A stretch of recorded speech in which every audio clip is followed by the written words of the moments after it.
again. Fields for the end zone. Moore. Touchdown. With time, throws it short. Foreman with the catch. Foreman to the end zone for the touchdown. Warriors' long pass of the day is 15 yards, and it's intercepted. Picked off by Jalen Johnson. Johnson, untouched for the touchdown.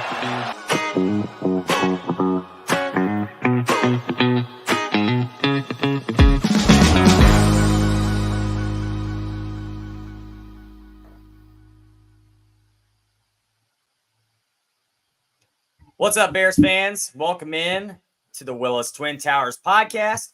As always, we're your hosts. I'm Tim Willis alongside my goofy brother here, Jeff Willis. Been a little bit of a slower week compared to what last week was, but there's been a lot of interesting comments and things made this week. We should be bringing a pretty good show today. Jeff, why don't you say hello to the folks out there? What's everybody doing? How's it going? It's good to see you all in here. Again, it's nice to have everybody back. It's as usual on a Friday here. Please give us a follow, guys, if you don't mind. As always, give us all a follow at Barroom Network, at JAW0235. That's me, like JAW like Jaws 0235. Tim is at Tim Willis 24. Just give the video a like as well, guys, if you don't mind. It really kind of helps boost our profile here and bring you some more content. So, we're going to get into some stuff here, guys. It's really interesting. We've had a lot of stuff happen this week that we'll talk about. Some of the bigger news is like Eddie Jackson and Cody Whitehair getting cut, two long-term veterans with the Bears who've been here for a long time and done things the right way, long enough to withstand the new regime, even with those big salaries that they had accompanying them, at least until now. So we are going to jump into some of that stuff today, guys. And I just kind of want to get some of your thoughts on that. As always, guys, send in the questions as you always do so we can get to them there at the end, and we'll see if we can answer them to the best of our ability. But like I said, there is some good stuff to get into today. So why don't you start us off, Tim? Give us one of the topics we've got here that we wanted to get into and give us your thoughts on it. Well, it was like we were saying, it wasn't as busy of a week, but yes, let's go ahead and start with the cap casualties in Cody Whitehair and Eddie Jackson. So last week I expressed that I would have loved to seen Eddie Jackson stay, but I understood the contract scenario and how it's hard to justify spending that much money on a declining player that's aging. He's most likely never going to be the same player he was. And really, if you really want to put it into totality, he only had one really great season. And then last year, it looked like he was starting to find his way again. And then the injury happened. And so not only are you talking about a scenario where he's getting up there in age, you're overpaying for the value that he brings to the field, but it's also dependability on the field. How often is he going to be on the field? And then as far as Cody Whitehair goes, consummate pro. He's been a great player for the Bears. Started, I believe it was 117 out of 123 games. That's a long stretch. And honestly, the only games he did not start were those 6 games this year where he was benched. But again, like I said, consummate pro. He was a great addition to the Bears all those years ago. And we owe a lot of gratitude for what Cody Whitehair has done. And he's been a very good pro as far as a player up until recently. And what it comes down to is he's old. Again, he's aging, and the contract doesn't make sense for the value that he provides on the field. And he just can't play center. And that was the hope, was that he would have that ability to play center. And then that would shore up some of those other positions, and the offensive line would be a pretty cohesive unit. But obviously that doesn't pan out because he can't snap the ball very, very well. And we saw similar things with Lucas Patrick as well, but there was just no clear-cut guy that could step up there. So once Cody couldn't play center anymore, he's not even the best. He's not even the third best, or maybe the third best guard on the team after Tevin and Nate Davis. So again, just going back to that, it was something that we all expected to happen. I don't want to say surprised, but I was a little bit more, I guess you could say I was more hopeful that Eddie Jackson wouldn't be cut and that he would take a team-friendly deal. But the good thing about it is I don't see – this is just my speculation. I think Jeff agrees with me here. My speculation is that he's probably not going to command the money that he was wanting when he hits the free agent market here. But and if that's the case, then maybe we bring him back on a team-friendly deal. But again – that's totally dependent on his situation. I don't think he's going to get a lot of money because of all the things I've just mentioned. So hopefully, he comes back to Chicago again, because I do love his leadership, and he does offer some serious playmaking ability whenever he's healthy. And as far as ball hawking goes, he's as good as they get at that safety position. What are your thoughts, Jeff? Well, I mean, I agree with you. I mean, Aldo had some highlights there for you guys on the screen of some of Eddie Jackson's different interceptions and some of his other highlights over the course of his career. And he had plenty of them in the early portion, especially in 2018 when they had that magical season going 12-4. He had a really, really good season that year. And I see some of you guys in the comments are mentioning it. Thanks, Eddie and Cody, for your service, is what Foster says. And really, I totally agree with that. I mean, they were, like Tim said, they were consummate pros. I made a post about it yesterday with Cody Whitehair when he was released, that he was a consummate pro and the true, what you would expect from a Bear, a Chicago Bear, an ideal Chicago Bear is what he was, both on and off the field. He kind of fell off a little bit as his career went on. He's getting older now, and he's not the player he once was. And he was never really a supreme athlete to begin with, but man, was he tough as nails. And he's dedicated to his craft, had great technique. He's just a good guy to have around. Like I said, he was the consummate Bear, so it was just nice to have him. I'm not sure what the future holds for him, I should say. Whether or not he'll get signed somewhere else remains to be seen. I could see him going somewhere else and starting as a guard somewhere. But as Tim mentioned, he just, he couldn't snap the ball. He had issues as a center. And really, that was kind of alarming as a Bears fan this year, the fact that we had three centers who really couldn't snap the ball consistently anyway. So that's having that as an issue, we obviously have that as a big need going forward, as you all know, if you've been watching the show and many others. So, I totally agree with all that. And to get into, some more about Eddie Jackson, I agree with you, Tim. He, in his prime, he was one of the best ball hawks in the game. He had great instincts for playing center field. And he's kind of lost a step over the course of his career. And he had issues with staying healthy over the course of his career. So, all those things add up. He's getting older. And the bottom line is the production did not match the salary. And that's the case with both of these guys. And that's why they're no longer with the team now. But as I mentioned on X yesterday, and Tim mentioned just now that I had said also, I would not be surprised to see Eddie Jackson go through free agency and not find a suitor to his liking as far as money-wise. And if that's the case, maybe the Bears go through the draft and free agency and don't find a guy that they're comfortable with throwing into the fire right now. And they bring back Eddie Jackson on a one-year deal, something small to just come back and play on. I could see a one-year deal happening with a guy like Darnell Mooney as well, but that's another topic for another day, like some kind of like prove it deal kind of thing. But the reason I say that about Eddie is because he really does solidify the back end of that defense. He's a great communicator.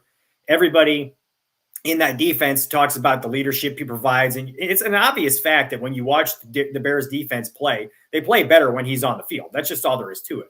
Regardless of the fact of whether he's making plays himself, splash plays himself, whatever the case may be, they're just better on the field when he's there. And there's a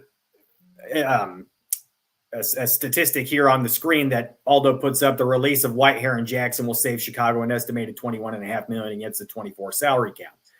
And that's big money because from what I've been looking at, and there's different sources that you can find for salary cap, what the salary cap looks like for different teams. But everything that I've seen, the Bears are third in salary cap right now, third in cap space. And that's big. We got a big offseason coming up here. And if they want to spend some money, they're going to have an opportunity to do so. And Asuyo's wine tasting makes a point here that Poles is raising capital for JJ, and he probably is. one way or another, either he's getting tagged or he's getting signed to an extension. You got to have some money to be ready to pony up for Jalen Johnson. I agree with that. So yes, there's different factors at play here. The bottom line is, like I said, their production did not match the salary, and the Bears are always trying to get younger. They're always going to look. They're wanting to have money right now, I'm sure, to spend in free agency to continue to build the team, especially if they end up drafting a rookie quarterback, which is something we're going to get into a little bit more down, obviously down the stretch, and maybe even a little bit more today, because there were some interesting comments on another show that I want to get to if I can. So, but yeah, like I said, as far as these guys are concerned, it's a long-term play move, like Poles is always doing here, this chestnut checkers thing. You got to pay attention to the fact of the matter is, like I said, the salaries and the production, and then the bottom line is moving forward, they need that money to spend on other players, both their own when it's time for extensions and free agents. So that's kind of my thoughts on that. Tim, yeah. So I think we're pretty much. What's that? I'm pretty sure we're in agreement with both of that. But I want to talk to you. So we actually talked about this a little bit earlier. I want to bring up the Josh Lucas interview with Bill Zimmerman. It's on Second City Gridiron, which I believe is the YouTube channel for Windy City Gridiron. We've talked about before, Josh Lucas has been on Hogan Johns multiple times. He's almost like a resident guest on there. He's been on NBC Sports Chicago as well. Yes. But I wanted to mention he was on with Bill Zimmerman, and it was really just a long conversation, mostly about scouting and how it's done with an organization, how they scout players, free agents, college players, all of those different things, what that entails. And, of course, at the end, they got into the quarterback discussion. And there was something that he said that didn't sit right with me, and it actually bothered me a little bit because I almost feel like there's something with Josh Lucas where you get this sense that he is not a Justin Fields fan in general when he's talking about him. And he's on record talking about how the Bears should move on from him. But there's just something about the conversation when I hear him speak that sounds like he's just not a fan of him regardless. Like there's something maybe from maybe he wasn't high on Josh's board or of his quarterbacks when they did draft Justin. He did mention once that Justin was the number 2 quarterback on their board behind Trevor Lawrence, but maybe there was something about him that he didn't personally like. I don't know, but I just get this weird vibe from him about his feelings when it comes to Justin Fields. And he said something today. Bill was asking him about what about bringing in or what about drafting Caleb Williams and keeping Justin Fields. And he had made mention about how, there are definitely circumstances, and it's proven that there has been a lot of success doing that. You're talking Aaron Rodgers and now Jordan Love. Who is the other one I'm thinking of recently? Pat Mahomes, and there's been some others. Guys obviously have a lot of success doing that sometimes. Teams do. And he had brought up that when they drafted Justin, they made it a point to bring in Andy Dalton, obviously, before that, and keep Nick Foles. And he thought, and they felt like having those 2 veteran quarterbacks would be huge for Justin. And he had said how obviously it did not, and that there was actually a lot of, I don't know if he didn't say animosity, but it didn't mesh well. They did not work well together, having all 3 of them. And basically what he said is that Justin Fields wasn't taking to their coaching him up as far as Foles and Andy Dalton go, basically saying on the practice field that Justin made it, he knew he was the best of the 3 and felt like he should play over them. And that basically it doesn't matter what kind of things they were telling him when it's going in one ear and out the other, implying that Justin Fields was basically acting like he was better than them, person, like I'm bigger and better than you. I don't have to listen to you kind of thing. And from everything that we know about Justin, that isn't even remotely true. Everything that we have seen from him, he is incredibly coachable. He's a hard worker. He's a great leader. All of those things. Nothing that Josh Lucas said today sounds anything like what we've heard from Justin Fields from all the people around him. Now, what also bothered me about that is you're trying to compare apples to apples in these situations, and they're not the same. What Jordan Love had with Aaron Rodgers and what Aaron Rodgers had with Brett Favre and what Patrick Mahomes had with Alex Smith, those players were all Pro Bowl players or Hall of Fame caliber players before those other quarterbacks were drafted. Before Alex Smith made a Pro Bowl the year that Pat Mahomes was drafted, and they still moved on from him and went with Patrick Mahomes. And obviously, Aaron Rodgers is a Hall of Famer, is going to be a Hall of Famer. And that up until that point where Jordan Love was took over for him, he was already a Hall of Fame player at that point. Obviously, Brett Favre was a Hall of Fame player already at that point when Aaron Rodgers took over. You're saying you're basically, it's not the same thing. You're bringing in Andy Dalton, who had one or two okay seasons in Cincinnati, and Nick Foles, who he had a great Super Bowl run, and he's like the all-time greatest backup quarterback in the history of the NFL playoffs. But maybe, well, besides Tom Brady, but anyway, my point is you're comparing two situations that aren't even remotely the same. You're not giving him an Aaron Rodgers or a Brett Favre or an Alex Smith. You're giving him Andy Dalton, and you're giving him Nick Foles, who do not have a career of success, like total success, compared to those others. And also, and if you want to bring in Caleb Williams with Justin Fields, same situation. Like Justin is still learning and developing and growing now. Bringing in Caleb Williams, what kind of animosity are you going to create there? Because the players if you guys haven't watched, go watch GTF here on Barroom Network. It's Greg Gabriel, and he mentions the draft where Cedric Benson was drafted and how all the players loved Thomas Jones. Thomas Jones was their running back.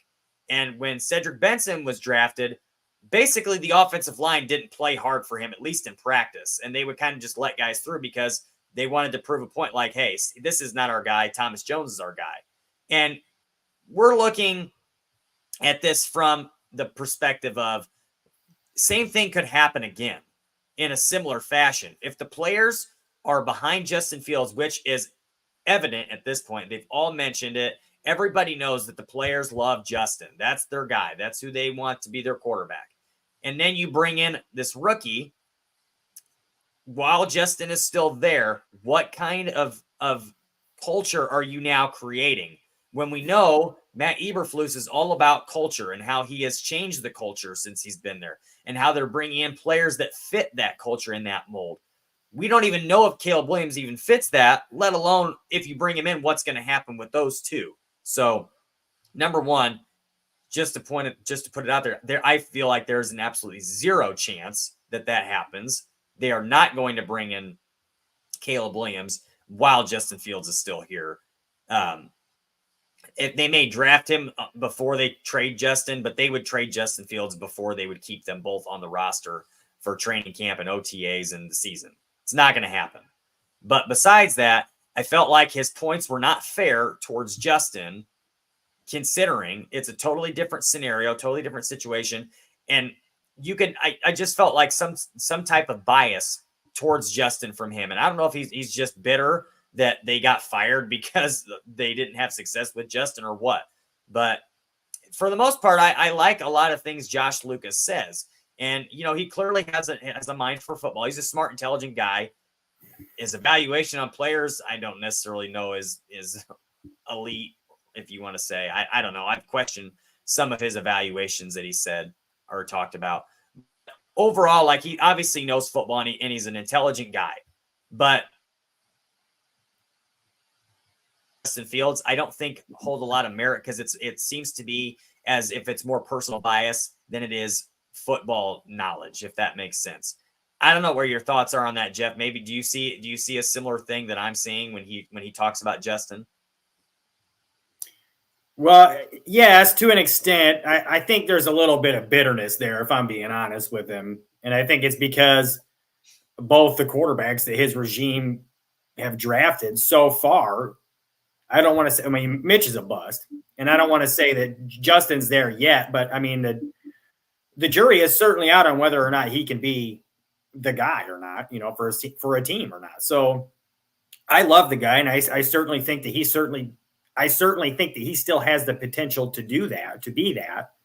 And I would love to see that happen here. But again, we can get into that more later. It just is at this point, as a realist, we know that might not be the case. So in any case, going to the Josh Lucas thing, we actually had that clip, but you pretty much broke it down exactly what happened, what he was saying. The words that he was using about Josh Lucas, that is, when he was talking about Justin Fields and when they brought in Andy Dalton and Nick Foles, thinking that it would help him, he used the words that Justin was standoffish and abrasive when it came to those guys. And number one, the first thing I want to mention, this is what really kind of got to me about this interview and what I really took from it. Number one, anybody you talk to about Justin Fields talks about the kind of person he is, the kind of worker he is, the kind of teammate he is. And just, it would absolutely blow my mind to find out that he was acting that way as a rookie, no less, towards two veteran teammates, regardless of whether he thought he should have been on the field or not over Andy Dalton. That to me is insane. And number two, it's been well documented that him and Andy Dalton have a good relationship. They still text each other back and forth. He talks about it in his press conferences every so often. So that makes no sense to me how that could be the case. And if it is, it was probably just a little bit something early that he was maybe just a little annoyed that he wanted to have his shot, but that's because he wants to play. And I don't see it would have been anything like standoffish or abrasive. I can't see that being the case. Maybe with the coaches, but not with his teammates. I don't see that at all. I just don't see it being the case. And if he's abrasive and standoffish, I don't think it would be about the fact that he wants to be on the field. He sees what's going on. He's not dumb. Dalton's there for a reason. Foles is there for a reason. They want him to learn from them. He knows that. So this is kind of like I said, I feel like there's a little bit of bitterness there with Lucas. I do kind of see what you're saying, Tim. I don't know if it's like bias against him, but maybe there's some bitterness there. And I do want to say, in my opinion, this is just kind of speculation on my part, but like Nagy was there when they drafted Fields, and Nagy's obviously a huge proponent of Justin. He talks about him all the time. Whenever Bears fans ask about him, he says really nice things. He's always got glowing reviews about the kid. He thinks he's going to be great. And to me, he was obviously a big part of that evaluation, bringing him in.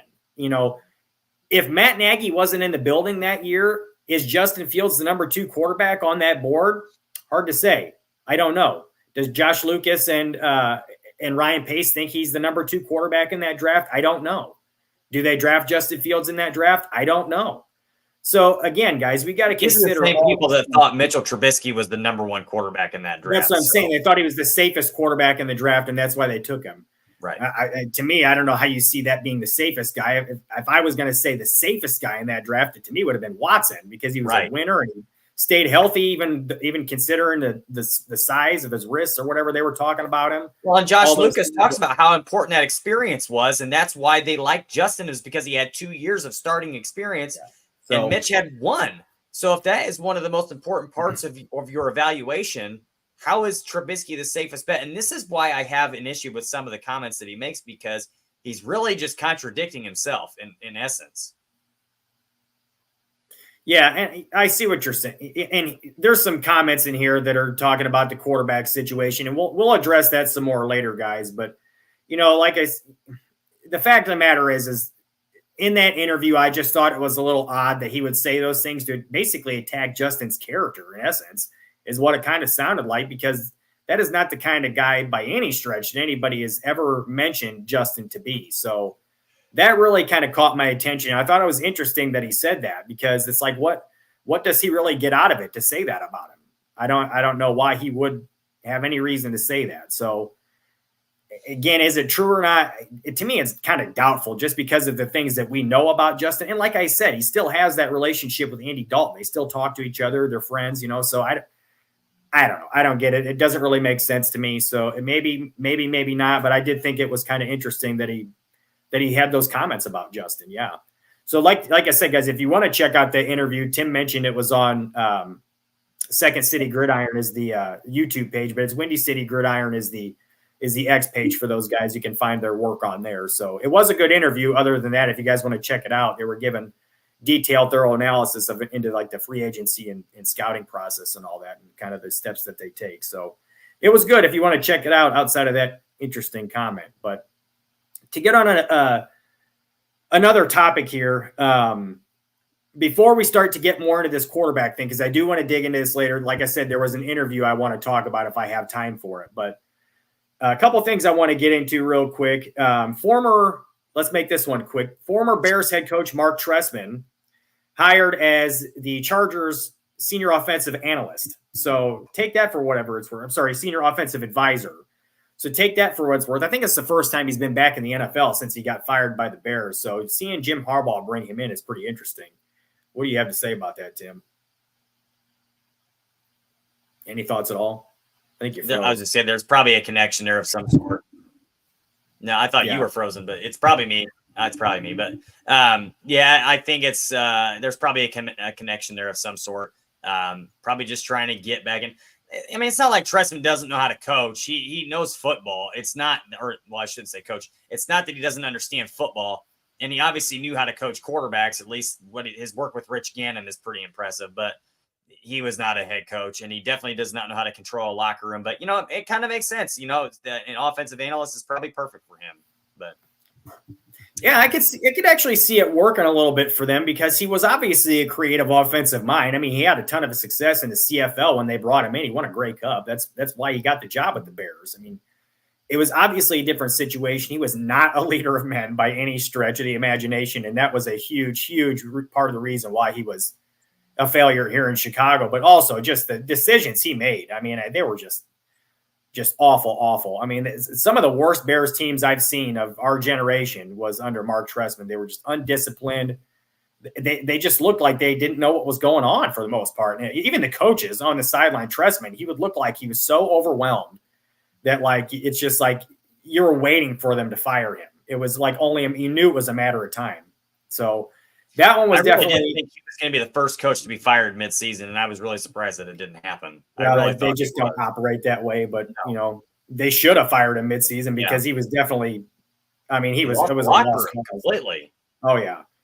So I mean, as far as him being an offensive advisor for the Chargers, I mean, it can make some sense. I mean, I'm sure he's got some good ideas for them to use. But at the end of the day, it's not like he's calling their plays. So I think it does make sense. So if they want to take his ideas and use them a little bit, it could help him out. I could see it working, but he's just not cut out for any kind of leadership role in the NFL at all, especially overseeing an offense. That's not for him. Advising the other offensive minds, okay, that's fine, but no leadership at all. It just doesn't work. And Foster says it's a little surprising that they made the move. To me, it was very surprising. I didn't think we'd ever see him come back into the NFL. But again, I see why. It kind of makes sense to an extent. I just don't know that I would have ever looked in that direction. But it is what it is. So I just kind of want to inform you guys about that. But one other thing that I want to get to real quick,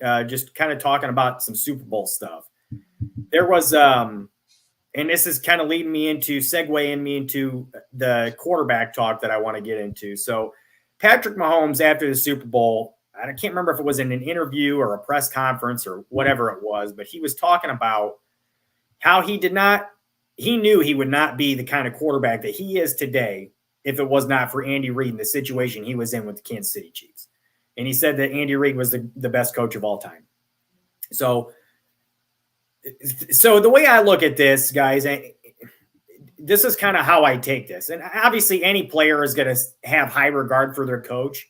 They're going to say really good things about their coach, especially when you've won 3 Super Bowls with him, So, but my kind of take on this is, we all kind of say that we all do say that the Bears missed when they took Trubisky over Patrick Mahomes, and obviously they did. But again, other people have made this point too.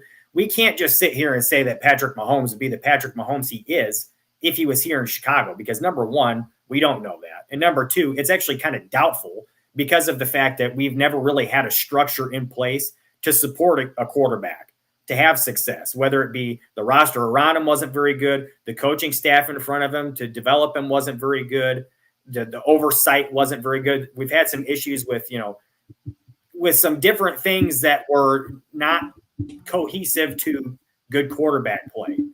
And we obviously have seen this throughout the course of Bears history. We haven't had any consistently good quarterback play. So that being said, I think there's a lot of you can make an argument in any different direction with this, with what to do with the quarterback. But I wanted you guys to hear what Mahomes had to say about that, because it kind of leads me into this. I do want to have a little bit of quarterback discussion today, even though we have a lot of time to talk about it later, because I see you guys in here asking about it. And I'm going to mention this interview right now that I was saying something about earlier, and then I'll give Tim a chance to rebuttal me. So on Hogan Johns this week, they had a guest on who is with The Athletic, covers USC football.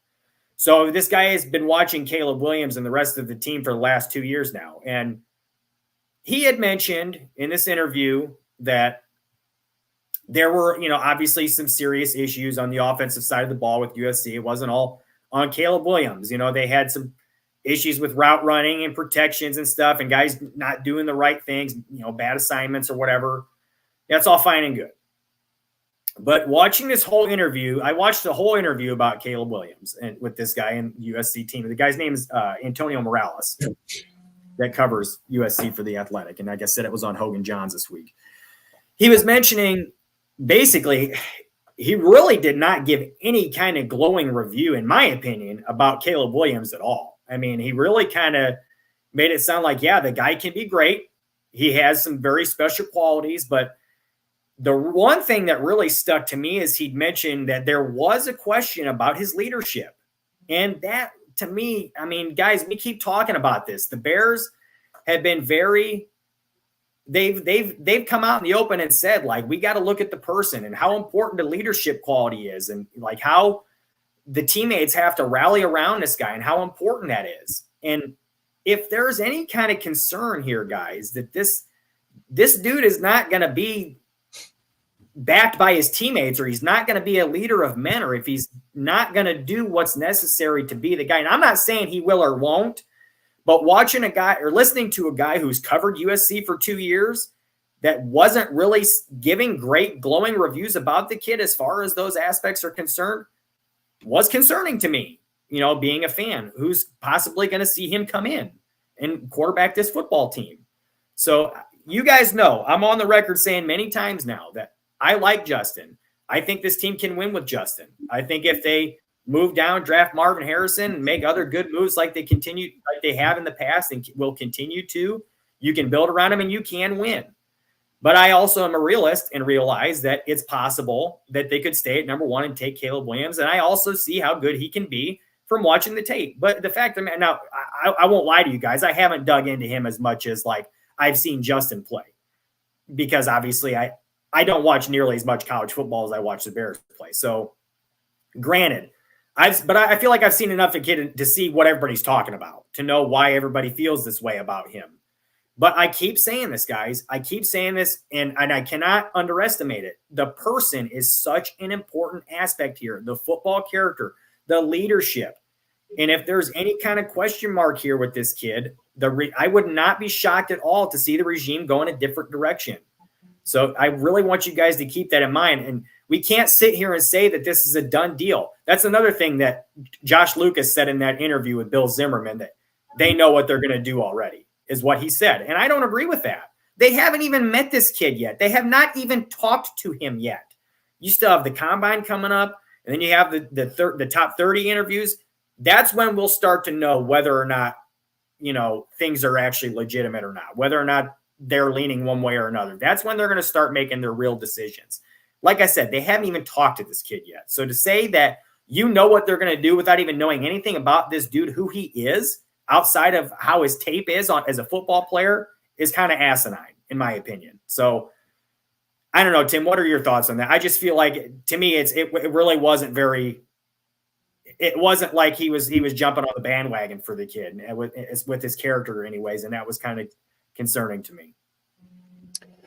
Well, I'll start by mentioning what Aldo just posted on here. He said Morales said that when he called Caleb's dad for an interview with Caleb, he was told to contact Caleb's PR team. No other college QB has a PR team, and that's true.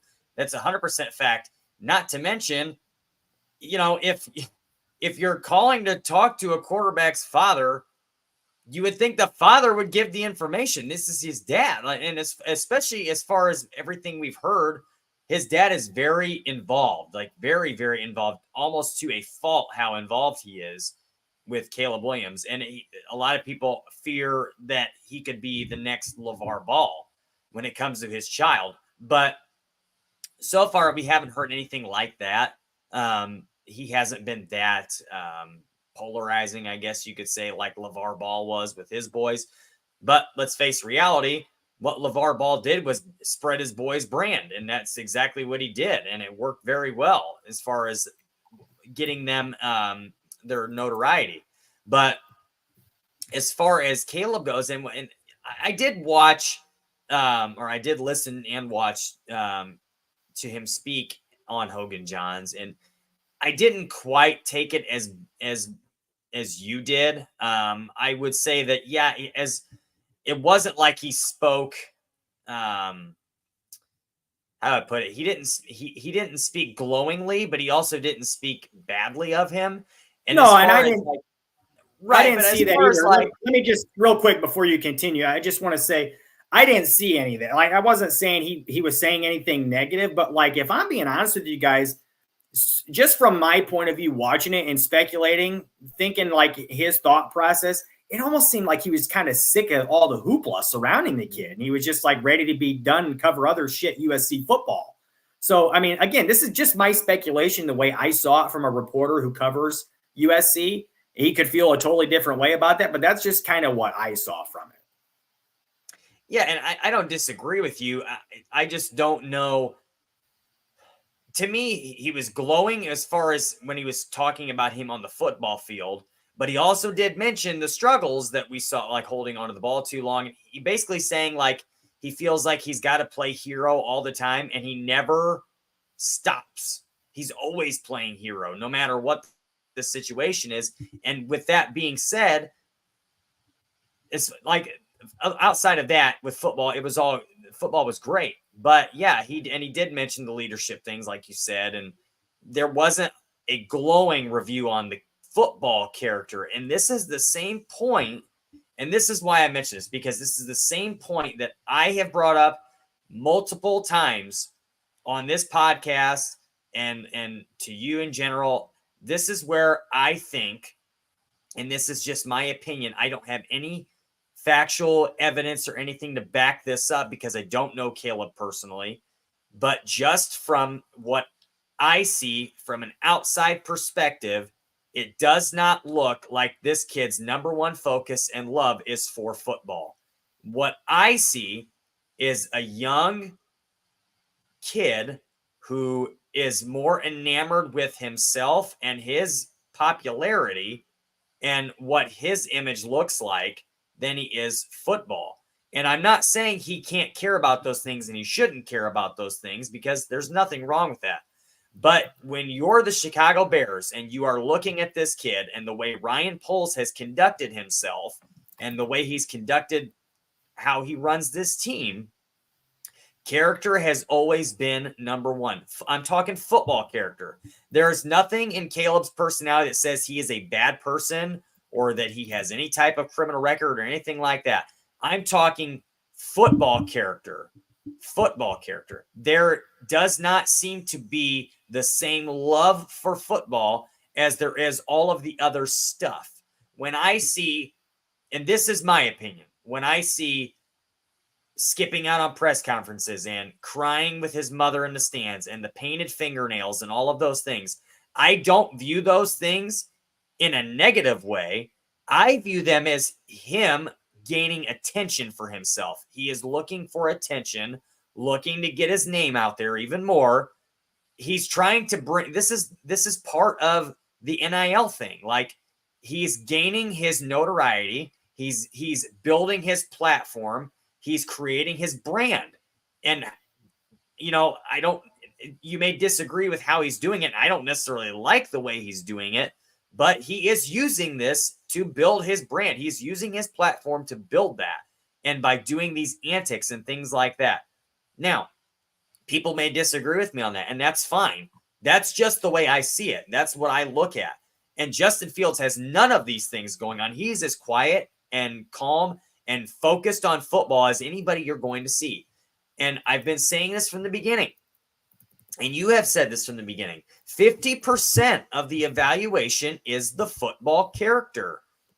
It doesn't matter how great of a football player he is. If he's not 100% bought and sold and his love is all towards football, they're not going to draft him. Ryan Poles has made that evident and obvious. You have to be 100% bought in. You have to have impeccable football character. And I don't see that with this kid from the outside looking in. My thoughts, not sure how you feel about that, Jeff, but what I see is a kid who is not fully invested in football as much as he is himself. Well, let me just say this. Okay, so there's a comment in here from one of the commenters about that. First of all, he says that I'm a little biased, and that's your opinion. I personally think I'm pretty objective about the situation. And I'm not saying, first of all, guys, let me say this. I'm not saying that Caleb Williams is a bad person. By all accounts, as a matter of fact, everybody talks about how good of a person he is, how generous he is, how nice he is. That's all well and good. I'm not saying he's not a good person.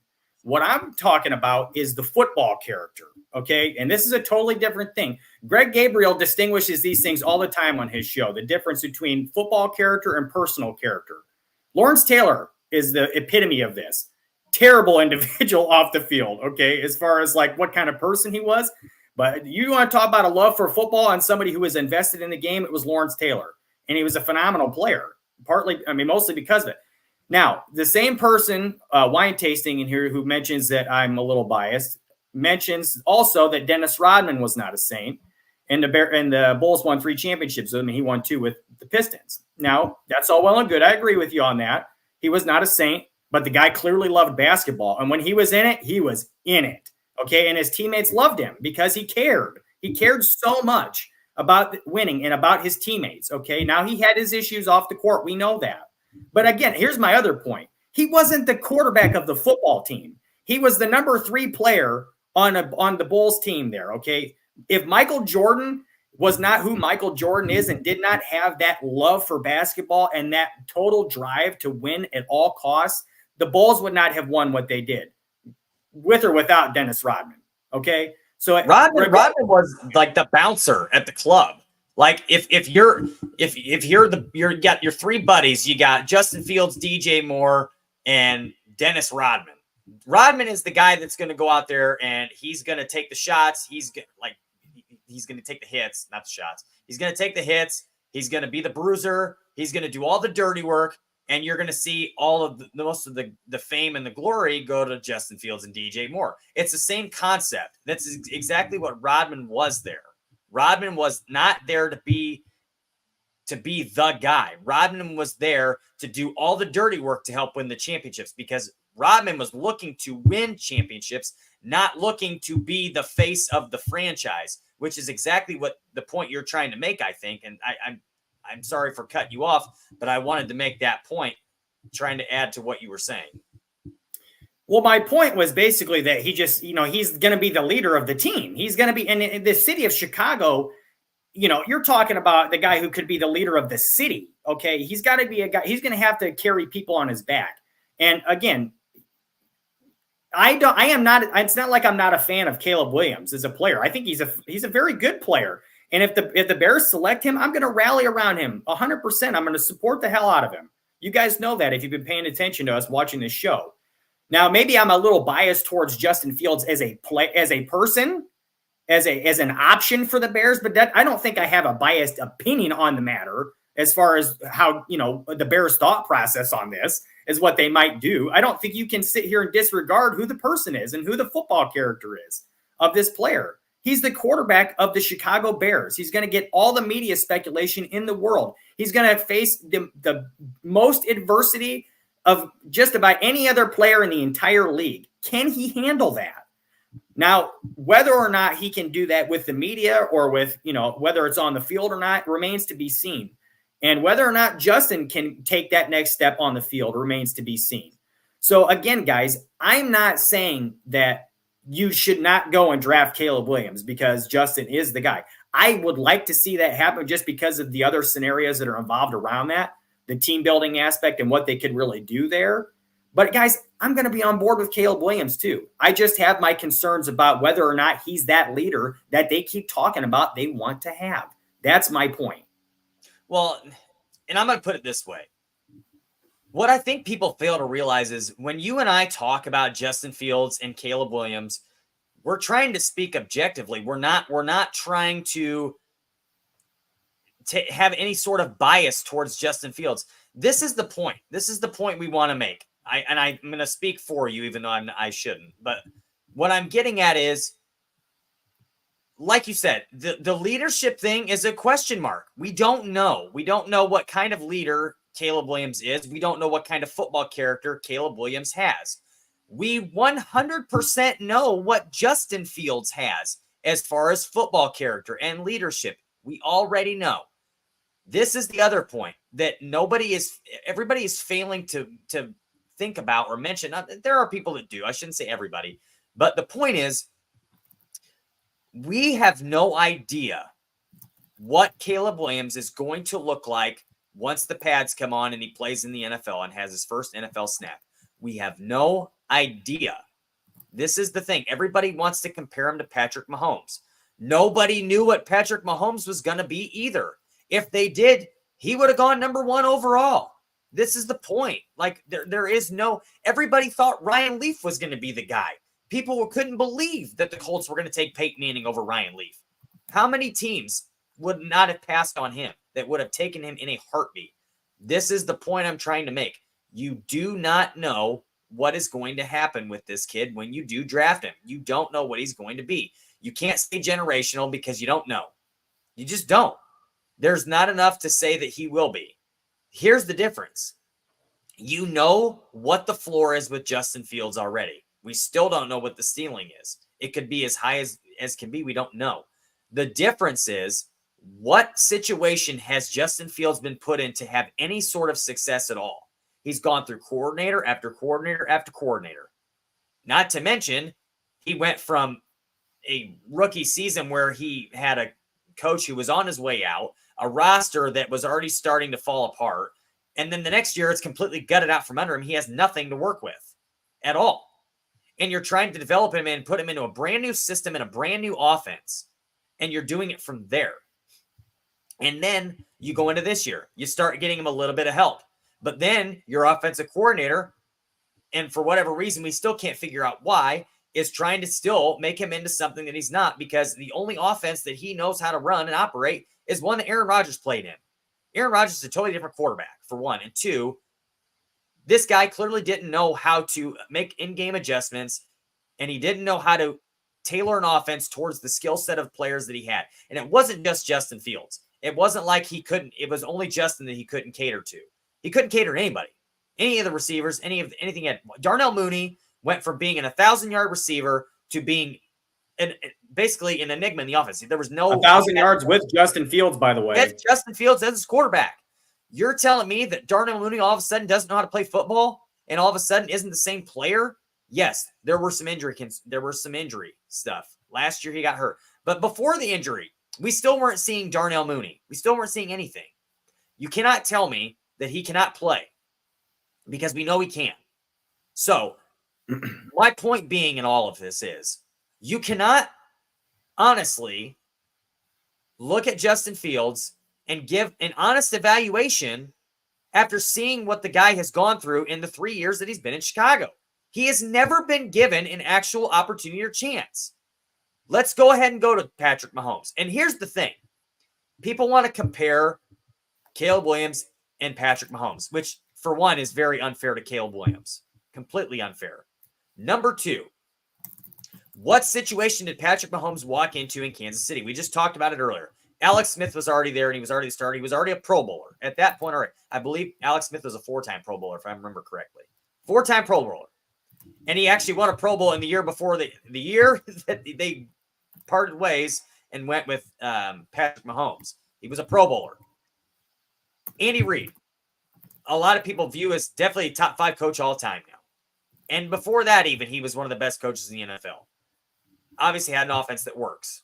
Okay? He had tons of weapons. He already had Tyreek Hill, and he already had Travis Kelce, who's probably going to go down as the greatest tight end to ever live.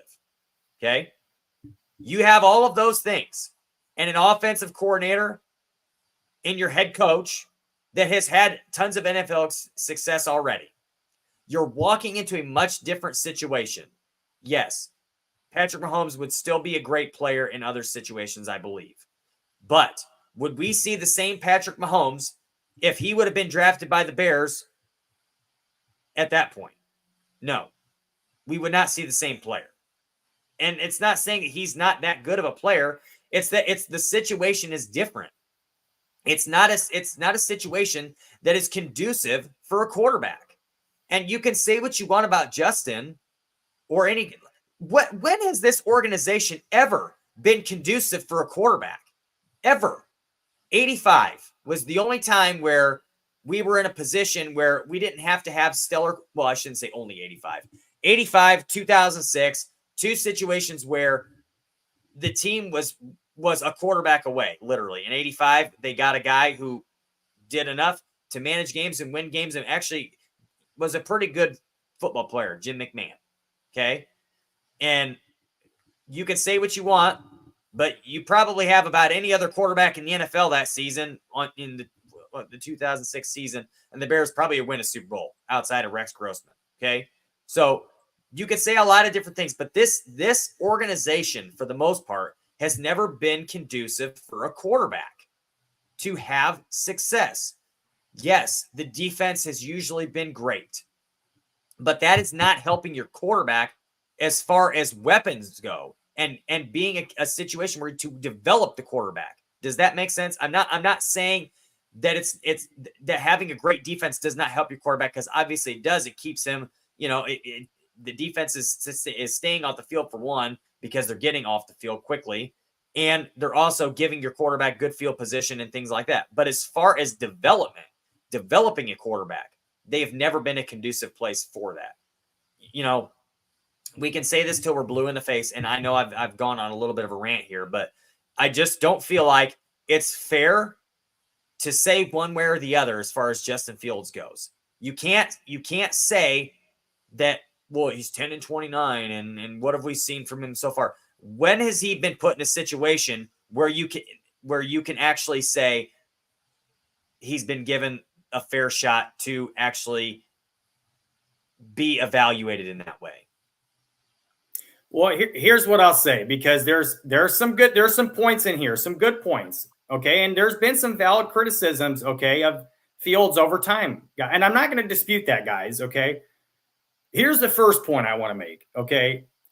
Has there been issues that you can absolutely say have been even some critical stuff that you're like, man, you can't play like that, or you can't have that with your quarterback? Absolutely, sure. Of course. That being said, the improvement that he showed at the end of the season last year, to me, was exponential. After he was hurt and he came back from Tyson Bagent starting, there was like one game that wasn't great, but outside of that, he played pretty damn good football. And he was efficient. He was getting rid of the ball. Now, there are some things, obviously, that here's one of the points that I wanted to make that Wine Tasting puts here, is that Fields has the slowest release in the NFL. His play execution is at best suspect. Yes, he makes wild plays. That's it. How many fourth quarter comebacks? So here's how I'll rebuttal that. So yes, his release is a little slow. They have sped it up over time a little bit, but you guys got to keep in mind he's a baseball player. okay, over when he was growing up. So he's not going to have a perfect football release. He's probably not going to be able to change that much over the course of his career. He'll be able to tweak it and make it shorter, but I don't think it's something that's going to kill him. His release to me it's not perfect. It's not ideal, but you can get away with it, in my opinion. The play execution is at best suspect as his next point. I don't know if I agree with that, because you literally have no idea what his job is on any given play. You can look and see where his eyes are and determine whether or not he should make a throw or not. Sure, there's some throws he missed. You can always say that. You can say that about any quarterback. So I don't know that I agree that his play execution was at best suspect. The play calling was absolutely asinine, especially in the fourth quarter, which is another point you make here. How many fourth quarter comebacks? How good was the fourth quarter play calling? Do you guys remember week 2 when they called again, which everybody knew was coming, that screen pass at the end of the game that was picked off? Why was it picked off? The guy knew it was coming, and he literally saw it coming and jumped on it before the play was even coming, before it even happened, before the throw happened. Was it Devin White, I think, was right on top of it, right on top of it. So you can't sit here and say that it's all on Justin these things. Now, yes, there are some there. I would like to see some more growth from him in the fourth quarter. 100%. I agree with you guys on that. He absolutely has got to play better in the fourth quarter in the 2-minute drives. He's got to put a little bit more of that load on his back. He's got to be able to make some of those throws to keep the drives going and win the game. Now, that being said, again, the play calling was absolutely fucking horrific, pardon my language, in the fourth quarter of almost every game this year. Even the ones that they were winning, even the ones, especially the ones that they blew, like the Denver game. So, that's, one of those things, guys, you got to keep in mind. They took their foot off the gas with the play calling late in the games. Even in the fourth quarter when they had a chance to win, it didn't make any sense, the things they were doing. I mean, and yeah, maybe you want to say he's the fallback guy, Getsy, but in my opinion, how many skill players on this team have actually shown progression under Luke Getsy? How many skill players on the offense showed progression? Offensive lineman did, but guess what? The offensive line coach is still there. Think of one skill player you can think of on this offense who's actually full-on progressed since Luke Getsy got there. I can't think of one. I cannot think of one player who got better under Luke Getsy. Cole Kmet. But guess what, guys? Tight end coach still there too. So, again, we have to consider these things, guys. Maybe you want to call him the fall guy, whatever you want to say. He just wasn't a good offensive coordinator. Now, is Fields a guy? Maybe, maybe not. I believe he still can be. You got to give him time. We've seen other quarterbacks who have gone on in other situations, given more time with more pieces, and they've gone on to have success. So in my opinion, I would like to see that happen, but I'm okay either way. I really am. I'm okay either way. And wine tasting, yeah, the fourth quarter execution was not good. It really wasn't. I don't know if it was the worst in the league. I don't know if you can say that because, again, you don't know what his assignments were. You don't know what was going on, and the play calling was so bad. So, yes, there were some other things that were at play there. But, again, guys, we don't know what's going to happen. I would be fine either way they go. But like I said before, we cannot underestimate the importance of the person and the leader because they keep talking about that. And if they do decide to hang on to Justin, I'm telling you guys, that's a big part of why. It's a big part of why. But we're running out of time. We don't really have time to keep going on this thing. Fields might be gone. He may be still here. We don't know. Again, guys, we don't know anything. They haven't even talked to these new rookies, or they haven't even talked to the potential rookies yet because the combine hasn't even happened. They haven't had any of their visits, any of these private meetings. We'll know more at that time which way they're going, what they're leaning towards. They'll know for sure which way they're leaning at that time. So, like I said, we're running out of time with this. We got plenty of time in the next coming weeks to talk more about Justin Fields and the potential rookie quarterback who could be coming in. So let's just move on to some of these questions that we have here. Well, hang on. Before we do that, I made a promise last week that we would go over some of my – let's actually change the mood up a little bit here. So we'll have a little spirited debate on this. But last week, Jeff mentioned his top 5 favorite guitarists, okay? And although we know Jeff was totally dead wrong for the most part in his evaluations there, I'm going to give you guys my rundown of top 5 drummers of all time. And this is my opinion, but I'm a drummer by trade. I've been playing drums since I was in the 7th grade, I believe. I'm not the greatest drummer in the world, but I understand drumming and I know what it takes to be a great drummer. And I see how these guys play. And There's a lot of things that go into this. So I'm going to start quickly with, I had a tie for, I'm going to go reverse order, 5-1. I had a tie for 5th, and my number 5 drummer of all time is Steve Smith. Steve Smith was the drummer of Journey. If you guys don't know that, he's very, very technical, very, very good drummer. If you want an idea of how good he is, go listen to Separate Ways. No, don't listen to Separate Ways. Go watch Separate Ways, like a video of him playing. You'll see the solo that he has there towards the end, the long, the way he does his fills. And so it's incredible. Like, he's very, very, very good. The other guy that's tied for 5th for my list, guy named Tim Yogi Watts. Okay. He goes by Yogi. Most of you will probably never even have a clue who I'm talking about. He's actually the drummer for a band called Demon Hunter. Jeff knows I like them. I'm sure he has no idea who Yogi is, but go listen to Yogi play and watch. He is unbelievable. Like, he's great fills. The way he's able to fill and do things at the same time is incredible. He's very, very, very good. And the only reason that he's not very well known is because his band is not very well known. But go look him up. His name is Yogi Watts, and he's in a band called Demon Hunter. Number 4, I wore my Motley Crue shirt last week. Tommy Lee. Tommy Lee, if you know of Motley Crue, you know that Tommy Lee is basically the front man of the band, and he's the drummer. And a lot of that is because Tommy Lee was the rhythm of the band, obviously, as the drummer, but he is also known as the best one of the band as far as instrumentally. He's very, very, very good drummer. And he a lot of the way that they play and their music style, and the reason their music was so popular is because of his beats. They were very catchy and great. And I don't want to take anything away from like Mick Mars. He's not known as one of the greatest guitarists of all times, but as far as his riffs and the way and his solos and things like that, they're very catchy and very good. And that's why Motley Crue has so much success. But yes, Tommy Lee is my number 4. Love Tommy Lee. Number 3, and I really wanted to put him closer to the top, but I just couldn't do it because of who the other 2 are. But Travis Barker. Travis Barker, if you don't know who he is the drummer for Blink-182. Travis Barker has done so many different styles, so many different things.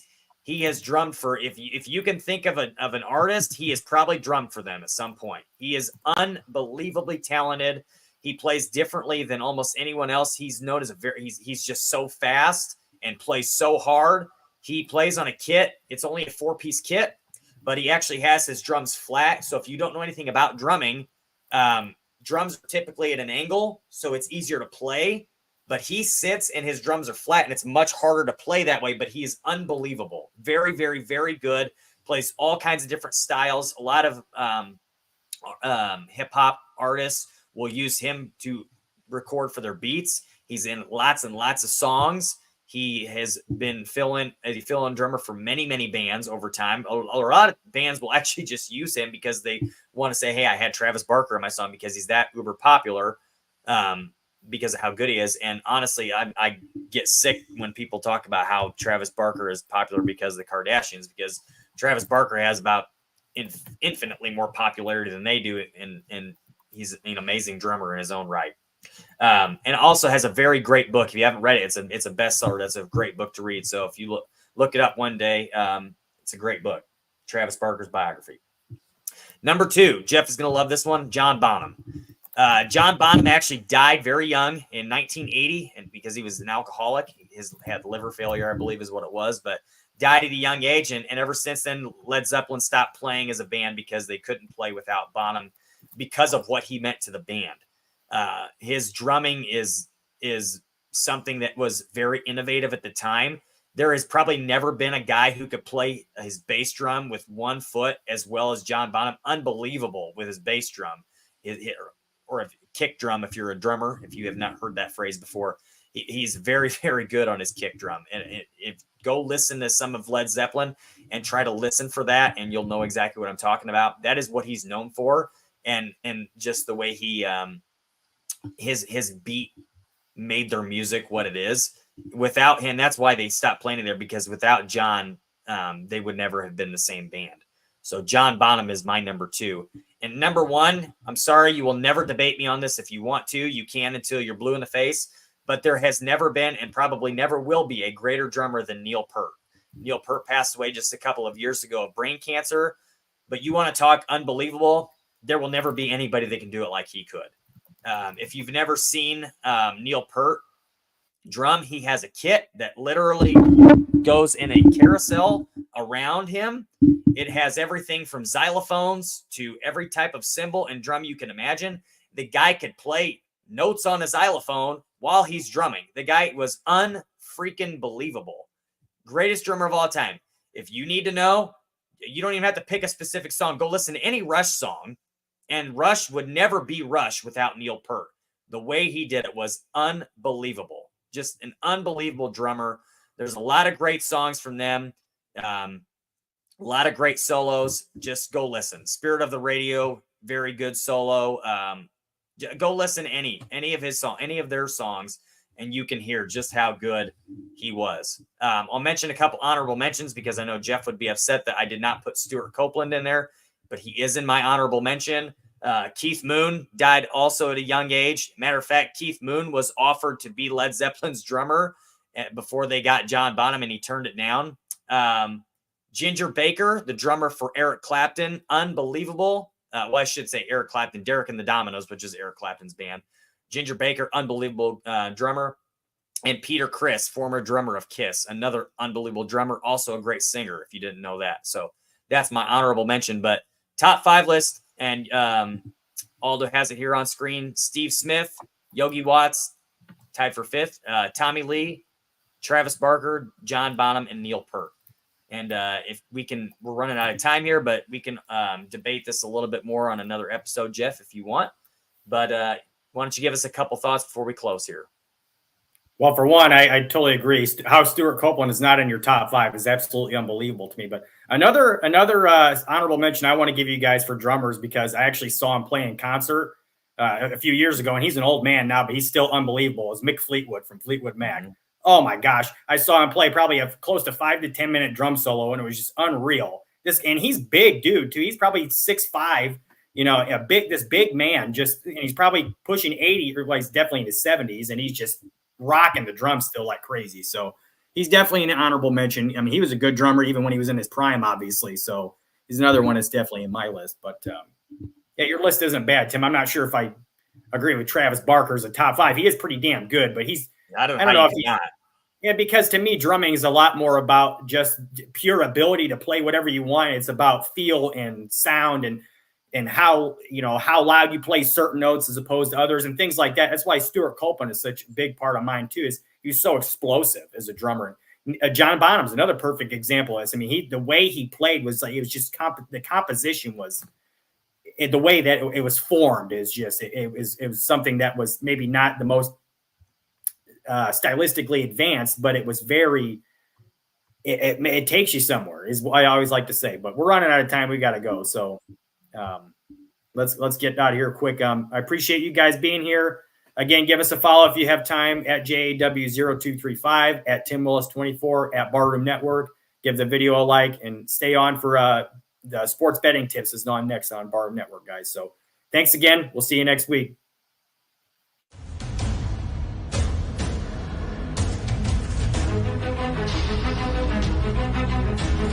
Thank you.